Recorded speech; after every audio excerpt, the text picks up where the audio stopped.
Now, a group of MPs have written to the Attorney-General, Suella Braverman, calling for the Colston statue case to be referred to the Court of Appeal.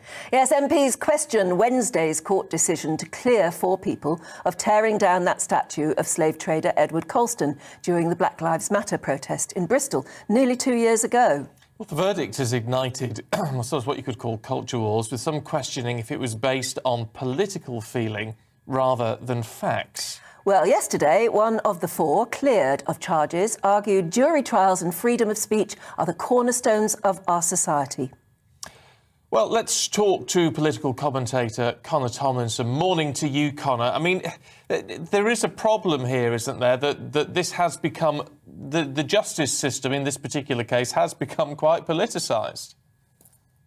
Definitely. The cornerstone of English common law is that you get a trial by the jury of your peers, and it's meant to be impartial, it's meant to be impugned from political bias. The problem is, as we've seen with some of the verdicts, particularly since the 2020 riots, let's call them as they are, and both in America and the UK, those have been thrown into a stark light because everyone's being afraid of called racist if you assert that, for example, we shouldn't destroy property damage and we shouldn't be allowed to let people get away with waging a cultural revolution against even the most sordid parts of British history just because they're mildly offended.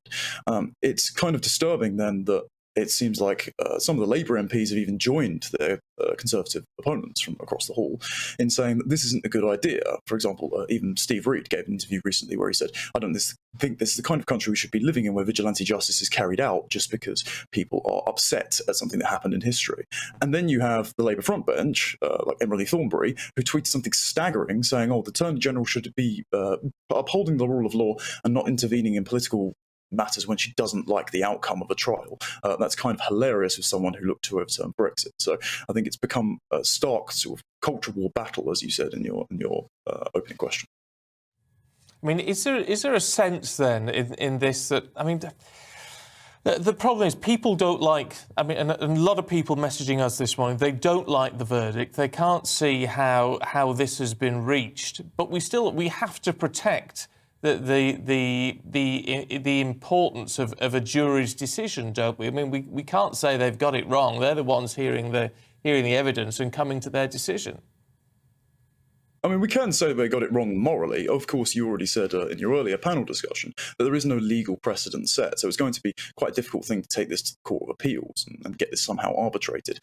The only problem is, I think it's sitting uncomfortable with a lot of people that there are 11-to-1 majority in a town in this country where they throw out the English way of doing things, which is by the book, by legal precedent, and you don't go around destroying other people's property, public or private, just because you're upset about something. Now, I'm not going to defend Edward Colston throughout history. What he did was abhorrent. But we can't correct the sins of history. All we can do is say we live in the present, we've done much better than we used to, but that's not motivating the protesters. And it was quite hilarious when one of the Colston 4 came out and said, oh, freedom of speech and the rule of law is the cornerstone of the country. Well, the ideology that you're backing, which is the Black Lives Matter organisation, which the statue to a BLM protester where the Black Power fist was raised in Colston's stead, they are expressly Marxist. They don't operate by the rule of law. They actually hate the rule of law. They believe in class justice. They believe in dictating sins and praise by group rather than individuality. So you can't appeal to Britain's historical standards while also tearing down what Britain has stood for, good or evil.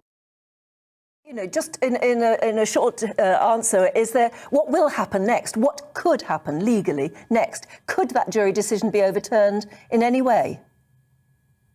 I would be surprised if it would, just because it doesn't seem that it can be taken any further. Obviously, I'll defer to the more legal experts on that. I think there's the political will for future cases to not be governed in the same way. I wouldn't be surprised if, for example, you saw something similar happen with the George Floyd trial, which was heavily politicised and the jurors were threatened, and that came out as a guilty verdict. And then you saw the Kyle Rittenhouse trial in the States. It was also to do with the riots, where the judge started intervening and policing the prosecution's distortion of the facts quite severely. So I think future cases like this, you could see a bit more of a crackdown on what is obviously a criminal act.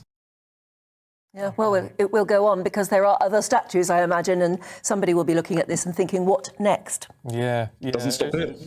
It's a really interesting debate, isn't it? Connor, really good to talk to you this morning. Thank you. Pleasure.